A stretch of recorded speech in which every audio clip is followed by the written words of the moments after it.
الحمد للہ رب العالمین والصلاة والسلام علی سید المرسلین اما بعد فاعوذ باللہ من الشیطان الرجیم بسم اللہ الرحمن الرحیم الصلاة والسلام علیک یا رسول اللہ وعلی آلک واصحابک یا حبیب اللہ الصلاة والسلام علیک یا نبی اللہ وعلی آلک واصحابک یا نور اللہ۔ ناظرین، آج کی رات رحمتوں کی رات، برکتوں کی رات، توبہ کی رات، مانگنے کی رات، مغفرتوں کی رات، وہ مبارک رات جس کا تذکرہ احادیث میں موجود ہے، جس کا تذکرہ بہت ساری روایتوں میں ملتا ہے۔ یہ وہ رات ہے جس رات کروڑوں کی بخشش ہو رہی ہے، یقیناً رحمتوں کا نزول ہو رہا ہے، توبہ کے دروازے ویسے بھی کھلے ہوئے ہیں، مگر آج قبولیت کی رات ہے۔ آج خوب توبہ کرنی ہے، آج خوب اپنے رب سے مانگنا ہے، آج اللہ کی بارگاہ میں گر گڑانا ہے۔ آج کا یہ پروگرام، آج کا یہ سلسلہ ہم سب کے لیے بہت کچھ سیکھنے کا باعث بنے گا۔ آپ دنیا میں جہاں کہیں ہیں، توجہ کے ساتھ ہمارے ساتھ اگر اس پروگرام کے آخر تک شامل رہیں گے تو انشاءاللہ بہت کچھ سیکھ سکیں گے۔ اپنے پروگرام کے شروع میں آئیے آپ کو درود پاک کی ایک فضیلت بتانا چاہتا ہوں۔ درود پاک بھی کیا کمال کا وظیفہ ہے، بلکہ ایک اور خوبصورت بات کہ جو آیت درود ماشاء اللہ ہم نمازوں کے بعد سنتے ہیں، ان اللہ و ملائکتہ یصلون علی النبی یا ایھا الذین آمنوا صلوا علیہ وسلموا تسلیما صلی اللہ علی النبی الامی وآلہ صلی اللہ علیہ وسلم صلاۃ و سلام علیک یا سیدی یا رسول اللہ۔ یہ آیت درود بھی مفسرین فرماتے ہیں کہ شعبان کے مبارک مہینے میں نازل ہوئی، تو شعبان نبی پاک پر درود پاک پڑھنے کا مہینہ ہے۔ اس مہینے میں کثرت سے درود پاک پڑھیے، اور درود پاک کیسا خوبصورت وظیفہ ہے، اتنے فضائل ہیں کہ اگر کئی پروگرامز صرف درود پاک کے فضائل پر ہی کیے جائیں تو وقت تو ختم ہو سکتا ہے، فضائل درود کا احاطہ نہیں ہو سکتا۔ بہت خوبصورت حدیث، سرور کائنات صلی اللہ تعالی علیہ وسلم فرماتے ہیں من صلی علیہ صلاۃ واحدۃ، آقا فرماتے ہیں جس نے مجھ پر ایک بار درود پاک پڑھا، رب کریم اس پر 10 رحمتیں نازل فرماتا ہے۔ نبی پاک فرماتے ہیں جو مجھ پر 10 بار درود پاک پڑھے، اللہ تعالیٰ اس پر 100 رحمتیں نازل فرماتا ہے۔ آگے میرے آقا فرماتے ہیں جو مجھ پر 100 بار درود پاک پڑھے، رب کریم اس پر 1000 رحمتیں نازل فرماتا ہے۔ سبحان اللہ، ذرا غور کیجئے، ایک درود پر 10 رحمتیں، 10 درود پر 100 رحمتیں، 100 درود پر 1000 رحمتیں، گویا ملٹی پلائی کریں تو ہر درود پر 10 رحمتیں مل رہی ہیں۔ اگر میں اور آپ چاہتے ہیں کہ صبح و شام میرے ساتھ اللہ کی رحمت رہے، درود پاک کیوں نہ پڑھتے رہیں؟ مگر اس حدیث پاک کا جو لاسٹ پارٹ ہے، جو اگلا جز ہے، وہ بہت خوبصورت ہے۔ میرے آقا فرماتے ہیں ومن صلی علیہ الفا، جس نے مجھ پر 1000 بار درود پاک پڑھا، اس کو کیا انعام ملے گا؟ کونین کے والی صلی اللہ تعالی علیہ وسلم فرماتے ہیں زاحمت کتفہ کتفی علی باب الجنہ، جنت کے دروازے پر اس کا کاندھا میرے کاندھے سے چھو رہا ہوگا، شولڈر سے شولڈر ٹچ ہو رہا ہوگا۔ گویا یہ وہ خوشخبری ہے، یہ وہ نوید ہے کہ نبی پاک علیہ الصلوۃ والسلام فرما رہے ہیں کہ جنت میں وہ میرے ساتھ جائے گا۔ تو پھر کیوں نہ ہم درود پاک پڑھیں، پھر کیوں نہ نبی پاک علیہ الصلوۃ والسلام کے ذکر سے اپنی زبان کو تر رکھیں۔ آج تو مبارک رات ہے، مانگنے کی رات ہے، جتنا ہو سکے درود پاک کی کثرت کیجیے۔ اور آج کے بعد جو دن ہیں ہمارے نامہ اعمال کے، وہ شروع کے صفحات ہوں گے۔ نامہ اعمال تبدیل ہوتے ہیں نا شب برات، ابھی ہم سنیں گے ان روایتوں کو۔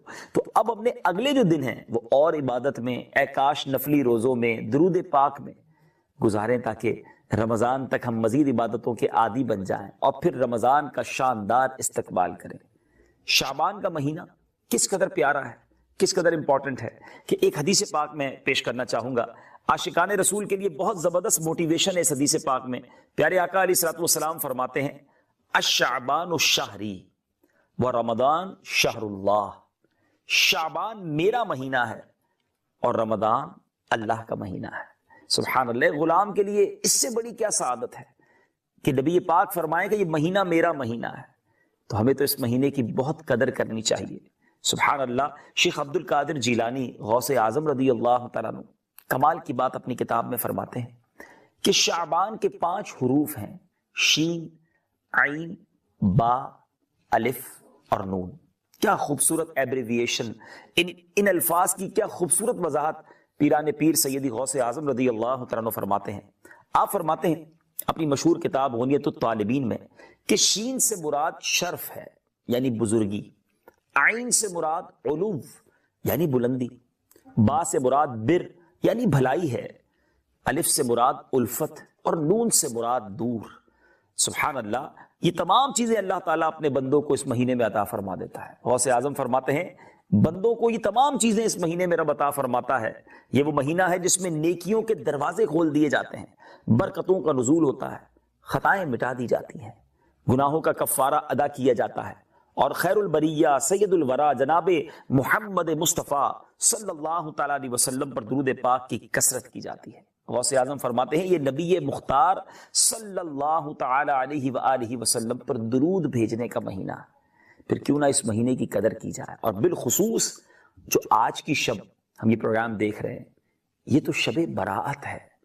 براءت کے تو معنی بھی آزادی ہے نا۔ آپ نے سنا ہوگا ایک جملہ بڑا مشہور ہوتا ہے کہ فلاں کو مقدمے سے بری کر دیا گیا، فلاں کو جیل سے بری کر دیا گیا۔ بری کرنا یعنی آزاد کرنا۔ شب براءت کے معنی ہی یہ بنتے ہیں کہ یہ آزادی کی رات ہے، یہ مغفرت کی رات ہے، یہ جہنم سے آزادی کے پروانے تقسیم ہونے کی رات ہے۔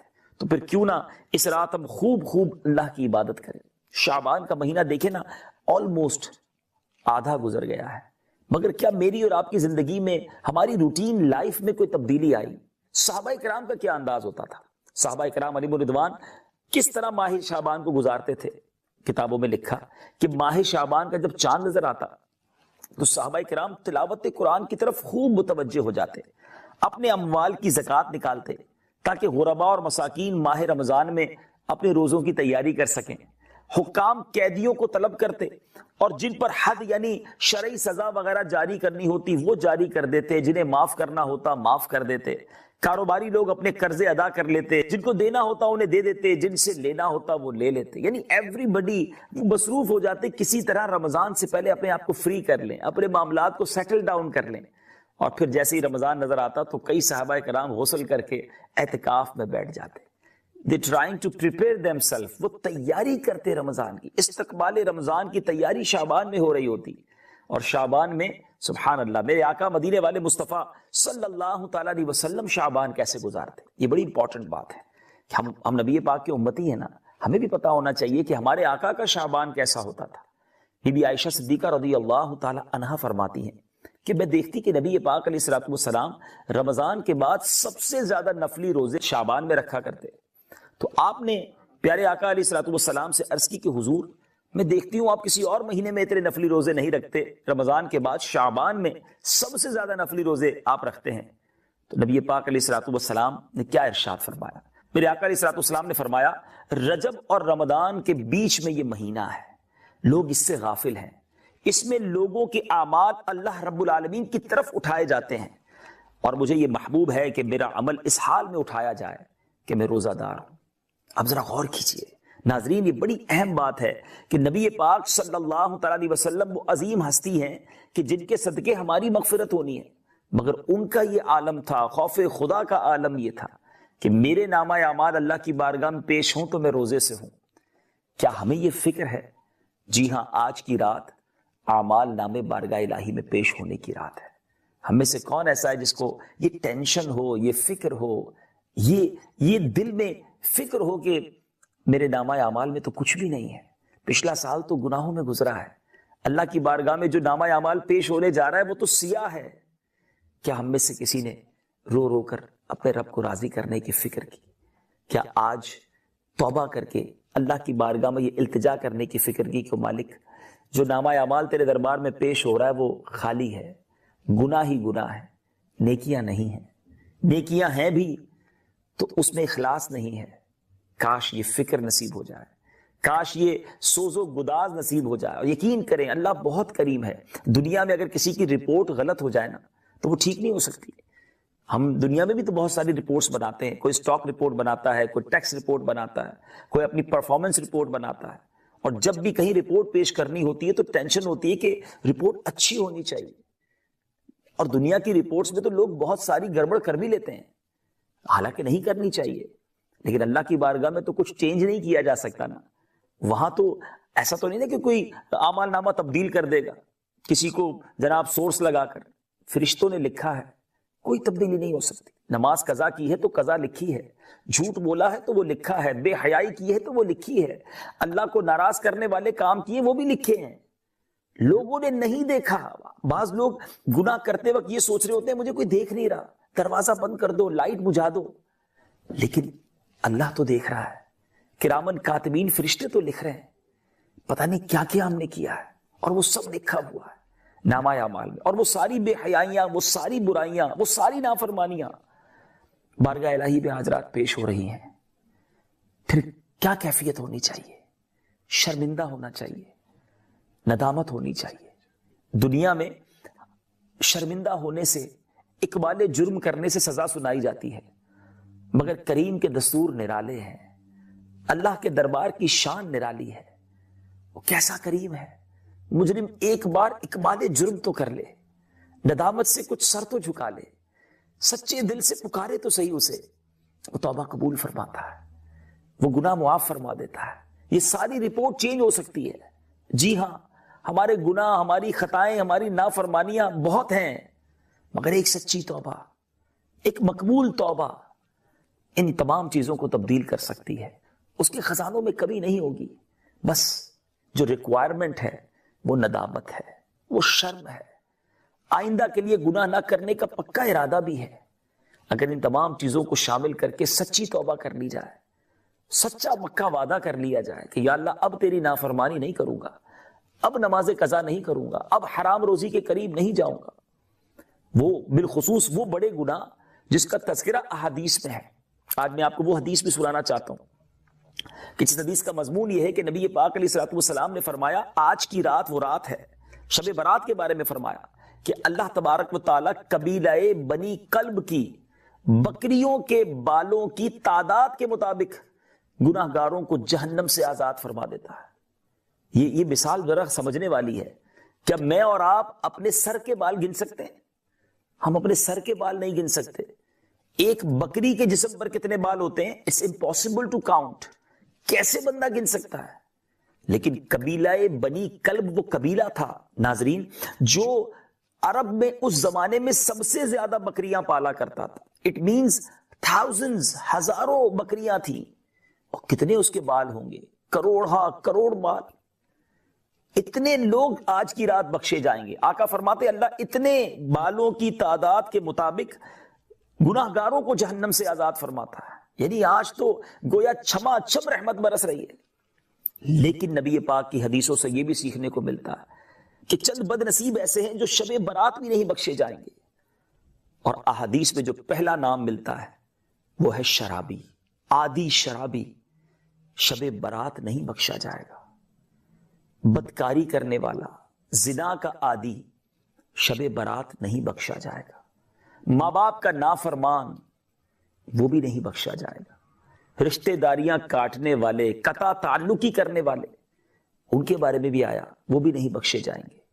چغل خوری کرنے والے, وہ بھی نہیں بخشے جائیں گے. تکبر والا لباس پہننے والوں کے بارے میں آیا. اسی طرح تصویریں بنانے والوں کے بارے میں آیا. آپ ذرا غور کیجئے.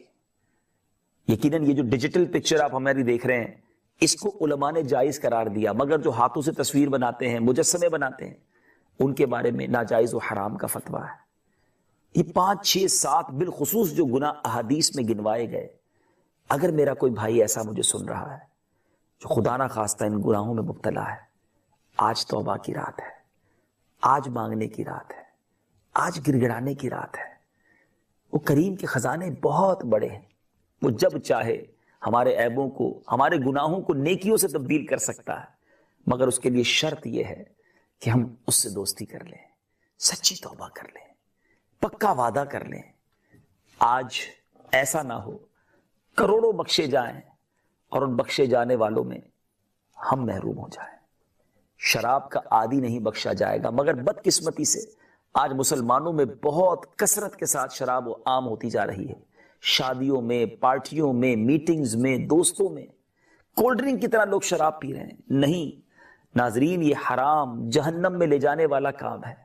یہ شراب اس قدر سخت ناپسندیدہ عمل ہے کہ جب بھی بڑے کبیرہ گناہوں کا حدیث میں تذکرہ ملتا ہے تو اس میں شرابی کے بارے میں، شراب پینے والوں کے بارے میں سخت لعنت اور ملامت کی جاتی ہے۔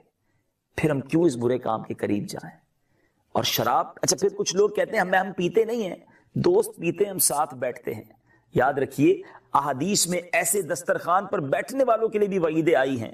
نبی پاک صلی اللہ تعالیٰ علیہ وسلم کا فرمان سنیے، آقائے دو جہاں صلی اللہ تعالیٰ علیہ وسلم نے ارشاد فرمایا کہ جو اللہ عز و جل اور قیامت کے دن پر ایمان رکھتا ہے اسے چاہیے کہ اس دسترخوان پر مت بیٹھے جس پر شراب کا دور چلتا ہے۔ اب شراب کا دور جہاں چلے ہمارا وہاں کیا کام؟ اور یاد رکھیے جو لوگ ایسے دوستوں کے ساتھ بیٹھتے ہیں وہی بعد میں شرابی بنتے ہیں، وہی بعد میں ڈرگز یوز کرتے ہیں۔ کو کہتے ہیں ہم تو نہیں پیتے، دوست پیتے ہیں۔ ہم وہاں کیوں بیٹھیں جہاں رب کی طرف سے ناراضگی کا اعلان اور لعنت برسنے کا اعلان ہے؟ کیا ایسا ہوتا ہے ناظرین کہ ہمارے برابر میں کسی گھر میں اللہ نہ کرے آگ لگ جائے اور اپنے گھر میں سکون سے بیٹھیں کہ میرے برابر میں لگی ہے نا، میرے گھر میں تو نہیں ہے؟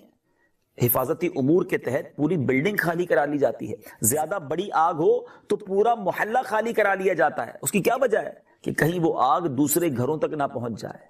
تو ہم ایسی جگہ بیٹھتے کیوں ہیں جہاں رب کی طرف سے لعنت برس رہی ہو، اس کا غضب ہو؟ تو ہم کہتے ہیں دوست جوا کھیلتے ہیں، میں تو نہیں کھیلتا، میں تو صرف ان کو کمپنی دیتا ہوں۔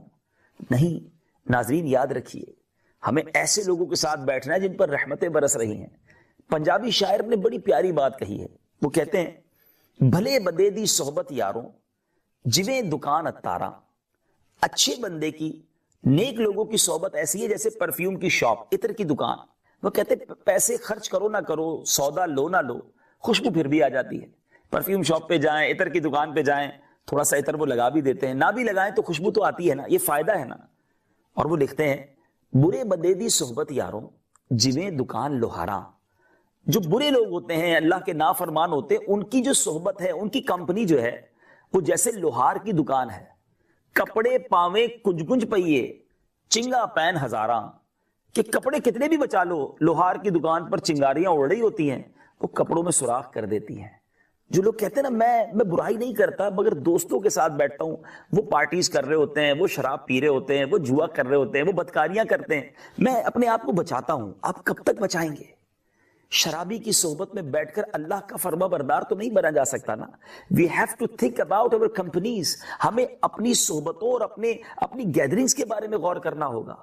خدا را وہاں بیٹھیے جہاں رب کی رحمتیں نازل ہوتی ہیں، ایسے اجتماعات میں، ایسے علم دین کی محفلوں میں جائیں کہ جہاں اللہ اور اس کے رسول کا ذکر ہوتا ہو۔ دیکھیں نا اس وقت بھی تو آپ چینل پہ بیٹھے ہیں، چینل پر بیٹھ کر ہی بہت سارے گناہ کیے جا سکتے ہیں، مگر آج اللہ کی رحمت سے ہم اللہ اور اس کے رسول کا ذکر کر رہے ہیں، ہم اسی کو راضی کرنے والی باتیں کر رہے ہیں، تو کیوں نہ ہم ایسے کام کرنا شروع کر دیں کہ جس سے رب راضی ہو جائے۔ تو آج جو رات ہے وہ مانگنے کی اور توبہ کی رات ہے۔ اور شراب تو ایک ایسا کام ہے کہ جس میں بہت سارے لوگوں پر، یعنی شراب سے متعلقین بہت سارے لوگوں پر لعنت فرمائی۔ نبی پاک علیہ الصلوۃ والسلام نے فرمایا، ذرا غور سے سنیے، آقا علیہ الصلوۃ والسلام فرماتے ہیں شراب بنانے والا، بنوانے والا، پینے والا، اٹھانے والا، اٹھوانے والا، پلانے والا، بیچنے والا، اس کی قیمت کھانے والا، خریدنے والا اور خریدوانے والا۔ ترمذی شریف کی حدیث ہے کہ اللہ عز و جل نے شراب کے معاملے میں 10 بندوں پر لعنت فرمائی ہے۔ اللہ کے حبیب علیہ الصلوۃ والسلام نے شراب کے معاملے میں 10 بندوں پر لعنت فرمائی، اور یہ 10 قسم کے لوگ وہ ہیں۔ لوگ کہتے ہیں ہم تو صرف سرو کرتے ہیں، ہم تو سیل کرتے ہیں، غیر مسلم کو بھی شراب نہیں بیچی جا سکتی۔ کاش کہ دل میں اتر جائے میری بات۔ بدکاری کا جو عادی ہوگا وہ شب برات نہیں بخشا جائے گا۔ اگر کوئی ایسا بھائی میرا سن رہا ہے، ایسی کوئی بہن سن رہی ہے جو اس طرح کے کاموں میں انوالو ہیں، اپنے آپ کو بچائیے، دور کیجیے ان کاموں سے۔ یہ حرام، اللہ کو ناراض کرنے والا کام ہے، اور اس کے لیے بہت بڑا پرابلم یہ ہے کہ ہمیں وہی پہلے ان گیدرنگ سے نکلنا ہوگا جہاں بے حیائی ہوتی ہے، ان چیزوں کو دیکھنے سے بچنا ہوگا۔ علماء بڑی پیاری بات فرماتے ہیں کہ پہلے آنکھ بہکتی ہے، پھر دل بہکتا ہے، پھر شرمگاہ بہکتی ہے۔ اگر آنکھیں ہی با حیا ہوں گی، آنکھیں ہی بے حیائی کے مناظر نہیں دیکھیں گی، نیچی نگاہیں رہیں گی، انشاءاللہ آنکھوں میں پاکیزگی رہے گی تو دل بھی برے خیالات سے بچتا رہے گا اور انسان ان حرام کاموں سے بچ جائے گا۔ اللہ کرے کہ آج اس کام سے بھی سچی توبہ ہو جائے۔ اور پھر تیسرا بڑا گناہ جو اس حدیث میں ذکر ہوا، ماں باپ کی نافرمان، ماں باپ کو ستانے والا، اس رات نہیں بخشا جائے گا۔ بہت سارے مجھے ناظرین سن رہے ہوں گے، خدارا ذرا دیکھ لیجئے ہمارے ماں باپ ہم سے راضی ہیں کہ نہیں. یہ اللہ کی وہ نعمت ہے جن کے پاس ہیں، اس کی قدر کیجیے. خدا کی قسم، جن کی ماں چلی گئی، جن کے والد صاحب چلے گئے، بڑا یاد آتے ہیں. ان کا کوئی نعمل بدل نہیں ہے. یاد رکھیے دنیا میں ہر پیار، ہر محبت کسی کنڈیشن کے ساتھ ہے، کوئی وجہ ہے اس کی، مگر اگر ساری کائنات میں انکنڈیشنل لو ہے تو وہ فقط ماں باپ اپنے بچوں سے کرتے ہیں. اور کیا عظیم ہستی ہیں، کیا سپیریئر پرسنالٹیز ہیں. احترام، رسپیکٹ، پیار ماں باپ کو دینا ہے، پھر فیملی کا حق ہے. جی ہاں، حدیث پاک کا مضمون ہے تم میں بہترین وہ ہے جو اپنی فیملی کے لیے بہترین ہے. اور آقا فرماتے سن لو میں تم سب سے زیادہ اپنی فیملی کے لیے بہترین ہوں. مگر آج زمانے کے حسن اخلاق کے پیکر، جن کی اسمائل مشہور ہے، جن کا اخلاق پورے محلے میں مشہور ہے، اپنے گھر جائیں تو شیر ببر بن جاتے ہیں. یہ اسلام نہیں ہے ناظرین، یہ شریعت کا انداز نہیں ہے. کونین کے والی صلی اللہ تعالیٰ علیہ وسلم اپنی فیملی کے ساتھ بالکل جس کو آپ کہیں کہ فیملی ممبر بن کر رہتے. مگر آج گھروں میں بہت کچھ ہو رہا ہے. اللہ کرے دل میں اتر جائے میری بات. اگر آج میرا کوئی ایسا بھائی، کوئی ایسی بہن مجھے سن رہی ہے جن کے والدین ان سے ناراض ہیں، دیکھو اگر یہ زندہ ہے نا، انہیں راضی کر لو، ان کا دل نہ دکھانا. یہ ہاتھ اٹھا کر دعا کر دینا، آپ کی ساری مشکلیں حل ہو جائیں گی. ماں کی دعا تو طوفان ٹال دیتی ہے. اچھا ایک اور مزے کی بات بتاؤں، میں کہوں امی دعا کریں، ابو جی دعا کریں، ٹھیک ہے وہ دعا کریں گے، لیکن کام ایسے کر لو، خدمت ایسی کر دو کہ آپ نہ کہیں، ان کے دل سے آپ کے لیے دعائیں نکلتی رہیں. وہ نماز پڑھیں تو ہاتھ اٹھائیں اور آپ کے لیے دعا کریں. آپ بلیو کریں آپ کی پرابلم ساری سالو ہو جانی ہے. تو آج وہ تیسرا مجرم جو نہیں بخشا جائے گا ماں باپ کا نافرمان ہے. سوچئے، زندگی بھر اپنے ماں باپ کی خدمت کیجئے. بوڑھے ہو گئے نا، جب بندہ بوڑھا ہو جائے نا چڑچڑا ہو جاتا ہے، انڈرسٹینڈنگ پرابلم ہو جاتی ہے، لسننگ پاور بھی کم ہو جاتا ہے، قوت سماعت. لیکن یہ تمام چیزیں ہمیں ادب سے نہیں روکنی چاہیے. جب ہم چھوٹے تھے ہم بھی تو نہیں سمجھتے تھے کچھ. اگر آپ والد بن گئے تو میری بات جلدی سمجھ جائیں گے کہ آپ کا بچہ رات کو اٹھ کر کیا کیا کرتا ہے. مگر کیا آپ نے کبھی بچے کو اس بات پر اس سے ناراضگی کی کہ تم رات کو ہمیں سونے نہیں دیتے، گندگی کر دیتے ہو؟ ماں تو خادمہ ہوتی ہے بچے کی، پیر بھی دباتی ہے، اس کی گندگی بھی صاف کرتی ہے، اس کو کپڑے بھی تبدیل کراتی ہے. والد تھوڑا سا بڑا ہو بچہ تو انگلی پکڑ کر چلنا سکھاتا ہے. اب وہی والد جب بوڑھا ہو گیا، ماں بوڑھی ہو گئی، تو بچہ کیا والد صاحب اور والدہ سے دور ہو جائے گا، خدمت سے جی چرائے گا؟ سوچئے، عمل کیجئے، مغفرت حاصل کیجئے. چوتھا، رشتہ داری کاٹنے والا بھی آج کی رات نہیں بخشا جائے گا. بہت چھوٹی چھوٹی باتوں پر ہم نے رشتہ داریاں کاٹی ہوئی ہیں. اس لیے ماموں کے یہاں نہیں جاتے کہ انہوں نے دعوت میں نہیں بلایا تھا، چاچا کے پاس ہم نہیں جاتے کہ انہوں نے ہمیں گفٹ نہیں دیا تھا، سیدھے منہ بات نہیں کی تھی. چھوٹی چھوٹی ریزنز ہیں اور ہم نے رشتہ داریاں بریک اپ کر دی ہیں. یہ شریعت اس کو سخت ناپسند کرتی ہے. آپ دیکھیں نا، اتنی بڑی رات، مغفرت کی رات، مگر رشتہ داریاں کاٹنے والا نہیں بخشا جائے گا. میں آج ایک اور میسج، ایک اور پیغام دینا چاہتا ہوں کہ اگر آپ کے خاندان میں ایسا ہے کہ جس کے ساتھ آپ نے رشتہ داری کاٹی ہوئی ہے، آگے بڑھیے، ابھی فون کر لیجئے، معافی مانگ لیجئے. ہو سکتا ہے وہ انتظار میں بیٹھے ہوں، آپ بھی تو انتظار میں بیٹھے نا. ابھی آپ ہو سکتا ہے جواب دیں کہ جناب بات تو ٹھیک ہے، رشتہ داری نہیں کاٹنی چاہیے، مگر غلطی ان کی تھی تو معافی تو ان کو مانگنی چاہیے.